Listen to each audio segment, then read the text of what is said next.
Hello, hello, hello, hello. What's going on? Why does this look a little bit muggy? Hold on. What's going on? Oh, it is I, Timmésha Burgess, creator and host of Fireside Chats for Global Women because turning pain into power is sexy. And wanted to go really quick because I've got something to say. Y'all know I don't go live unless I have something to say. Listen, yes, I'm wearing one of my other crop tops, Fear of Feminine Powers and Mental Disorder. You guys, ladies and fellas, have seen the black one, but I'm rocking the pink one today. And I had on some pink, what are those, Vans that my sister-in-law gifted me some time ago. They're so cute. And so anyway, I had that on today. I don't know, feeling this energy. Venus is back home. Venus is back home, and y'all know that I'm a Taurus and I'm ruled by Venus. So I'm feeling in this energy. Okay, I'm feeling this energy and enjoying this energy. So anyway, I want to come on live to talk to y'all really quick because I've got some things to chat about. I hope everybody is doing well. Um, I've got my laptop sitting on the table in front of me because I'm gonna be looking at some notes. So if I'm looking down and stuff, that's why I'm looking down. But how is everybody doing? I hope y'all doing okay. It's cold here in Georgia, so I got my hoodie on, my crop top on, and yeah, it's cold here. So anyway, I'm coming live because I wanted to share something that I've been holding out from sharing for some time. And I think, I believe, I feel, I sense that now is the time to share this. As you can see from the title, this chat is going to be about the single white female complex. I wish in this moment I could have like a cut in of the music, like some type of music, something that goes with that. I don't really know what that would be, but the single white female complex. If y'all are coming in here, make sure you say hello to your girl. I know it's been maybe about a week since I've been live. Um, so it hadn't been that long, but about a week. So anyway, it's been a beautiful Saturday, although a very cold Saturday. Um, I have been ripping and running today. Tomorrow, excuse me, y'all, one second. Tomorrow, hold on. I also have a busy day because I'm going to be going to see my dad tomorrow and spend some time with him. He's been well, but he's been going through a little bit of a health scare. So I'm gonna go see him and spend some time with him and cook him some good old food, some home cooked food. So anyway, I hope y'all are good. So without further ado, let's get started on this topic of the single white female. Again, if you're up in here, if you're coming in here, make sure you comment, make sure you like, make sure you subscribe here on Fireside Chats for Global Women. I'd love to hear from you and see you. If the messages I share here are for you, you will know that they're for you and you will join this community. I can't wait to meet you. So anyway, I've got some notes in front of me. As I said, I'm going to be looking down so I can like stay on target because I know I can kind of go off some time. So here we go. The single white female complex. Now, just by the title, okay, just by the title, I know some of you ladies will already know what the single white female complex is. And if you don't know, baby, I suggest you Google and find somewhere, somehow, a movie that was released. Let me see. Let me look it up.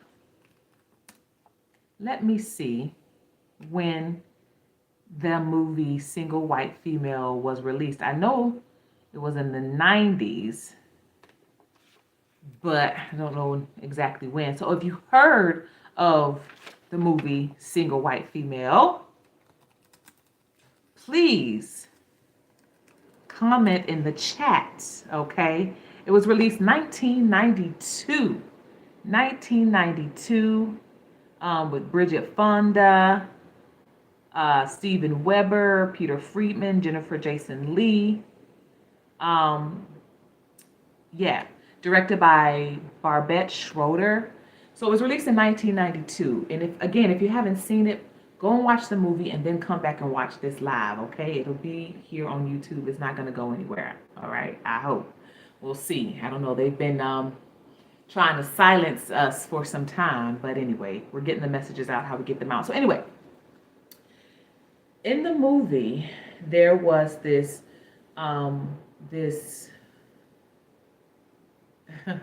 there was this very free-spirited, open-minded, open-hearted, pure-hearted woman who was living alone in New York. She was looking for a roommate. She had a boyfriend. And she was just doing her, you know. She allowed this girl who she didn't know. Of course, when you're looking for a roommate, you put out an ad. You put out an ad in the newspaper. You post things around the city and say, hey, looking for a roommate. I have a room to rent. This is how much the rent is. So anyway, girl reaches out to her, moves in, and the shit hits the fan. Again, take your time and watch the movie, but it's a classic. The reason why I'm using this movie as a reference is because many of you have experienced friendships that were just like the single white female. Many of you have experienced friendships that were just like the single white female, as I have. Now let's talk about what the single white female complex friendships look like. And again, I have some notes in front of me. So let's go down the list, okay? Okay, so when I said the shit hits the fan in the movie, when you watch the movie, you'll see it for yourself. But when this female moves in, okay, she does everything in her power to take this woman's boyfriend, to sleep with her boyfriend, to look like her, to dress like her, walk like her, smell like her, talk like her. She was obsessed with her. She was obsessed with her life. This roommate was obsessed with becoming and embodying and trying to siphon this energy of the woman she wanted to be like. And so the roommate, she had dark hair, but she cut her hair and dyed her hair red, like the main character of the movie. Just any and every way that she could embody the image of this woman, she did it. She wanted her life. She wanted to be her. She also wanted her, right? She wanted everything she had. A lot of the times in our awakened communities, we have these conversations, we have these chats about the doppelganger energy. If you don't know what doppelganger is, go ahead and Google that, look that up. But if you're here on my channel, then you probably know what that means. But we talk about the doppelganger energy, and we talk about how when you come into the knowledge of who you are, meaning why you came to this planet, why you were born, what your mission and your purpose is, when you activate your power, when you activate your superpower, people, places, and things will do all that they can to not just delay you, but to mirror who and what you are, especially when you are pure organic energy, especially when you are a vessel of pure organic infinite energy. When you step into your magnetism, women, when you step into your beauty, whatever that is. Now, beauty, we don't need to break that down. Beauty is whatever you deem beauty to be for you, okay? When you step into your confidence, when you step into your sexy, when you step into your intellect, your wisdom, when you step into and activate all that you are, you become very magnetic and very attractive, and you attract all different types of people from all walks of life. I remember I did a video a couple weeks ago where I talked about how activating your superpower attract married people, right? And I talked about some of the experiences that I had from an article that I wrote. What else can you do with your sensual and sexual energy other than pour it out on Tyrone? And in that article, I talked about, this energy that I embodied that I did not really know I embodied, and that wasn't even fully activated. But others were seeing this energy in me before I could see it in me, right?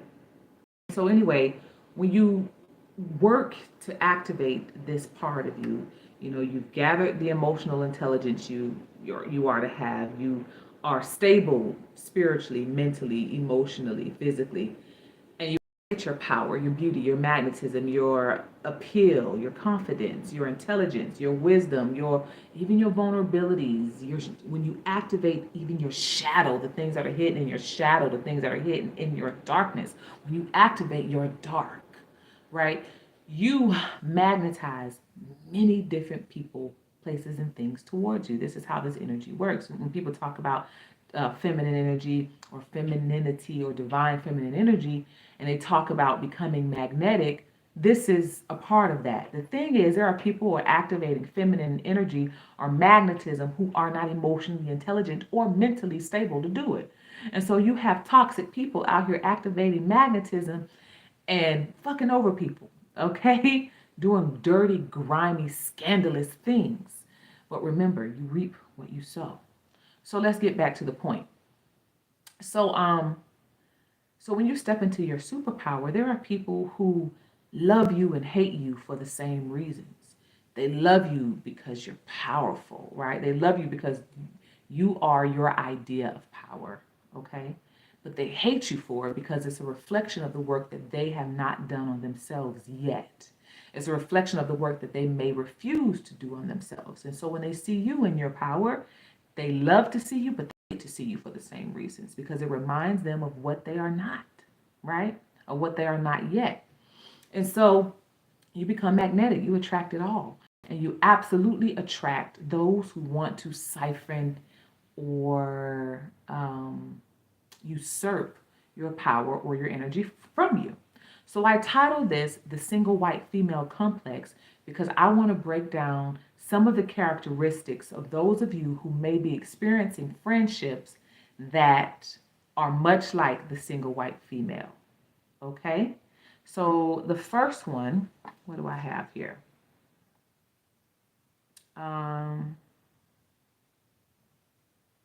Okay. So in my book Activate, I talk about the difference between mental disorder and mental illness. I categorically decipher that mental disorder is a power that's out of order. And mental illness is a sickness, is something that should be treated, that should be looked at clinically. And I talk about mental illness as it relates to those who purposely seek to destroy, to harm, to usurp, to take, to compete, to whatever it is, fill in the blank. And so here I have mental disorder, illness. I should have just mental illness, but mental illness, she befriends you to get close enough to what? She befriends you to get close enough to learn your ways and your mannerisms. Now, if you recall the movie, the roommate would just watch the main character. She would watch again how she moved, how she walked, how she talked, how she dressed, what she ate, where she went, how she blinked, how she held her teacup. And so let me just give some just personal experiences, right? And this has been many times in my life where I've experienced having women in my life who I called friends, who I would allow around my family, who I would invite to my home to spend the night at my home if they had nowhere to go, or just having girls' weekend at my home. It was always at my home, right? I'm the one doing the cooking, the inviting, buying everything. I'm the one treating people, out to lunch and dinner and shit. Like that was, right? That was me. And there were a couple of women just throughout my life, but I'll talk about the very last one I remember having in my life, who I called her a friend because I thought she was until everything was exposed. But I remember when every time I moved, I would notice she would be looking at me. Every time I walked to my kitchen, she would be looking at me. When I would see her after some time, she would have bought something that looked similar to something that I had. She wanted her hair done, and I was the kind of person where I would always do my own thing. I always kind of had my own style, way of wearing my hair and just wearing my clothes. And I didn't look at it as something that should have been a red flag. I thought it was something that showed admiration. There's a fine line between admiration and doppelganger energy. That's the best way I can say that. There's a fine line between that. So pay attention and trust what your intuition is telling you about someone in your life. Women, girls, we have been having these conversations for so long when we talk about frenemies. That word came from somewhere. It's because there have been women who've experienced friendships with women who have been the main ones who cause harm in their life. I remember sitting down one day and looking around, and this is just metaphorically speaking, but I'm like, wow, I'm walking along in my life and I feel another stab in my back, and I turn around and there's yet another knife in my back. But when I look beside me and when I look around me, the only people around me were the people that I knew. So where are these knives in my back coming from? When you look around you, you only see the people that you know. When you only see the people that you call friends, when you only see the people that you call family, right? So then you have to start doing what? Evaluating your circle. Am I right? So thank you for the likes. So anyway, and so the mental illness part is these women will get close enough to you to learn your ways. Again, you think it's admiration, but it really isn't. It's really something to pay attention to that may be red flags, right? Now, there's one thing to be respected, to be loved, to be admired, but it's a whole nother thing when not only are you wanting to have your mannerisms like a person, dress like a person, try to talk like a person, but when you try to erase the identity of a person and stand in place as if you are that person, we're talking about a whole ball game here, right? Okay, so pay attention to that. That's red flag number one. Red flag number two of the single white female complex friendships. Okay. I said copies your style, learning your ways, attempts to flirt with men she knows likes you.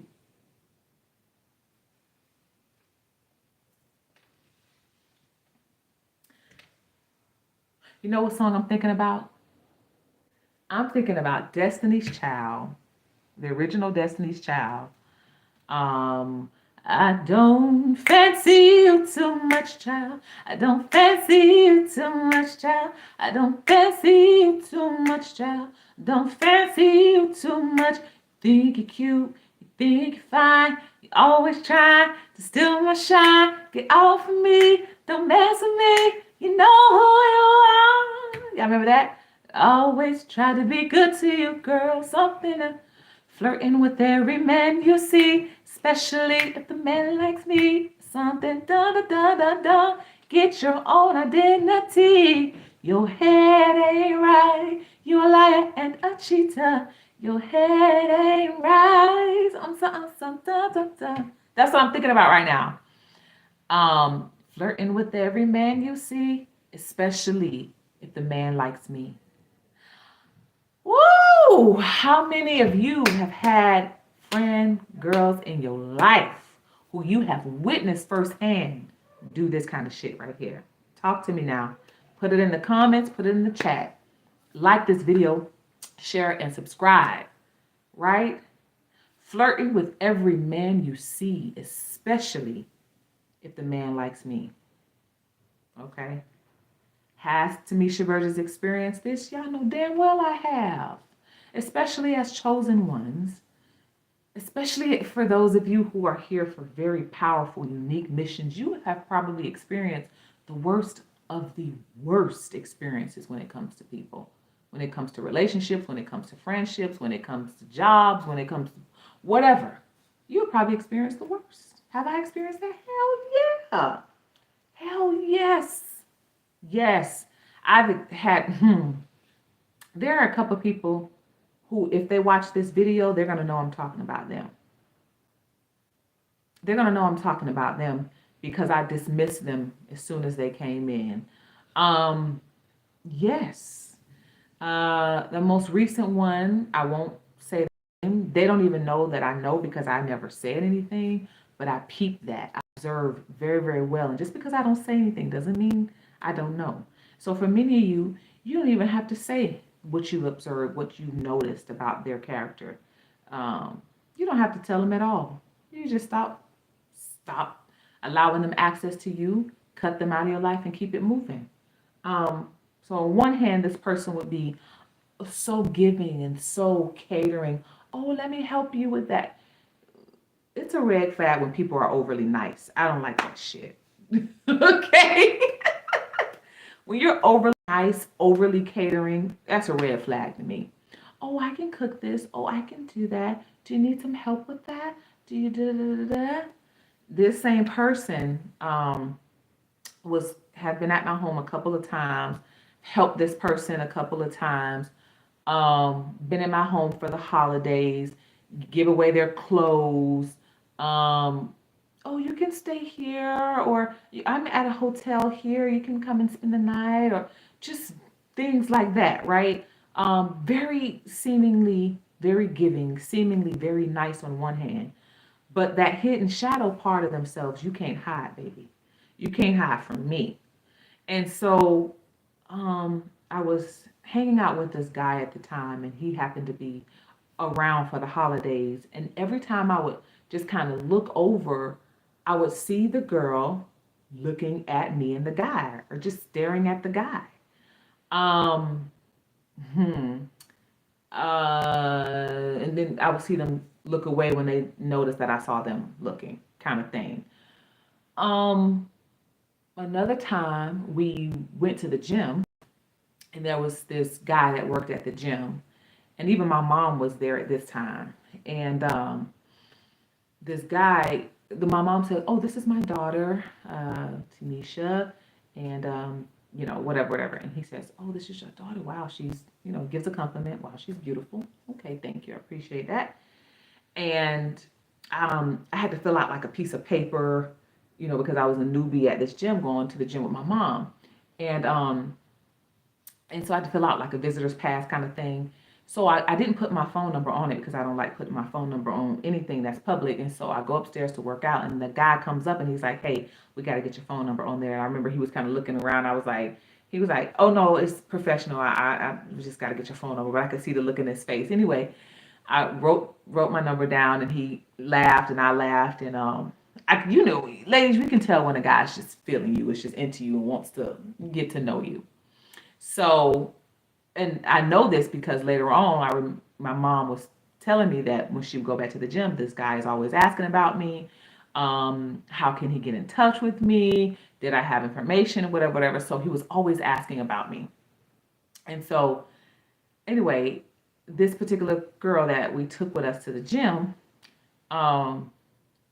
she disappeared somewhere. We were working out side by side, but she disappeared somewhere. I don't know where she went afterwards. She went somewhere. And I know we were all supposed to go and meet in the sauna. And so I go downstairs, and I never told her this. I never even discussed this with her. Again, if she sees this, she'll know what I'm talking about. And so I go into the sauna, and as I'm walking down, you have to pass by the front desk where the guy was. So I'm walking to the sauna, and I look, and lo and behold, who at the desk trying to talk to the guy? The girl, right? And it turns out, so she comes into the sauna, and she says, "Well, yeah, I was, trying to just be his friend and ask for his number." She came in immediately telling me about you can tell a guilty conscience because immediately somebody come talking to you, telling you what the conversation was, and you didn't ask anything. So, and not like it bothered me. This person is their own person. It has nothing to do with me. But I peep what's happening. I peep what you're doing. I peep your energy. I peep your movements, right? So she comes in explaining what the conversation was about. And I was like, "Okay, that's nice. Good for you. That's nice." And she was like, "Yeah, but he says he has a fiance, but I didn't see a ring on his finger, but he says he has a fiance. Something wrong with just being friends." And I was like, she just went on pulling. I didn't say a damn thing, but she poured it out. It just came spilling out of her mouth her own self-conscious, whatever that is. And so I said, well, if he says he's engaged and he's engaged, you have to respect that. She said, yeah, but there's nothing wrong with being friends. And so that's the kind of energy this person has. Lo and behold, my mom comes in and she's catching part of the conversation. So my mom goes back to the gym. The guy is asking about me.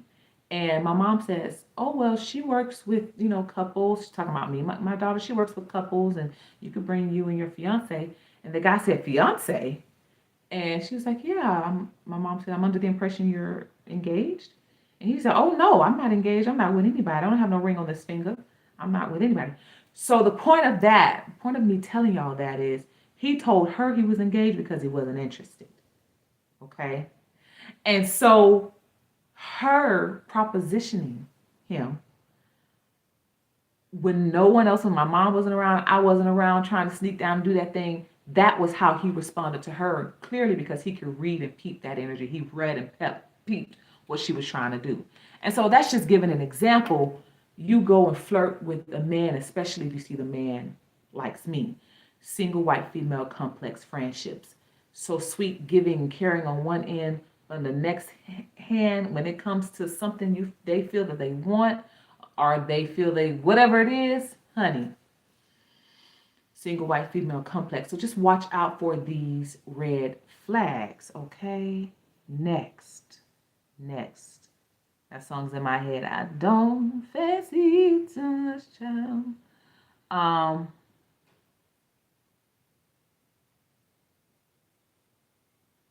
can barely read my own writing, y'all. Hold on.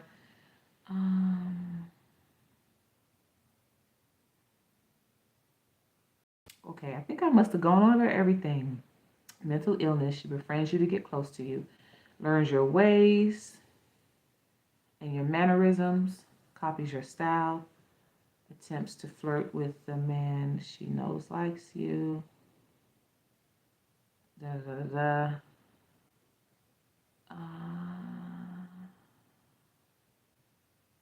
I think I went over everything. See, this is what happens when I just keep talking. I went into every point. So anyway, I would love to hear back from y'all about this topic. What are your viewpoints? What are your perspectives about the single white female complex? Let me know. Have you experienced these single white female complex friendships? And if so, what were they like for you? What did you experience? What did he or she do? What did they try to do? How did they try to copy you in your style and your mannerisms? And what did you do to protect your energy, to heal yourself from some of the betrayals you probably experienced? And how are you navigating your life going forward? I can tell you what some of my practices were. Number one, cutting it off as soon as you see it. As soon as you peep it, you don't even have to say anything. You don't have to call them out on it. Go ahead and cut off that relationship. Go ahead, feed them with a long-headed spoon, whatever the saying is. If you even feel like going that, I say cut it off cold turkey. Some of the other practices, I didn't mess around with my energies. As a matter of fact, I was at Ponce City Market one day. Again, I live in Georgia, so I was at Ponce City Market. I was headed to Ponce City Market. I parked my car and I was walking in, and I heard somebody say, Timmésha. And I look back, and it's one of the girls who I befriended. I told y'all about a little bit earlier. She wanted her hair like mine, started trying to dress like me, and I did her hair like mine. Again, I thought it was admiration. I had no idea it was red flags, but I saw that female, and I looked back and I saw her, and she was like, "Hi." It was just very, I could read her energy, and she could read mine. And I said, "Oh, hello." I kept walking. That was very clear communication that you stay where you are, I'll stay where I am. Hello, I can be cordial because you speak, because my mama raised me better than that. I'm thinking Destiny's Child again, because I'm not going to blast you on the internet, because my mama taught me better than that. So, and my mother did. She taught me better than that. So, I was cordial. I said hello, but I never stopped my pace. I was walking at a pace, and when they called my name, I looked back, and they said, "Oh, hi." I said, "Hello." and I kept it moving. So those are some of my practices. Having boundaries, cutting it off as soon as you see it. If you feel the need to call it out, call it out. Isolate yourself from certain energies. Make room, clear your slate, clear your plate for the universe, for your spirit guides, for yourself, to remove any connection or relationship to people, places, and things that are there for your demise, point blank, period.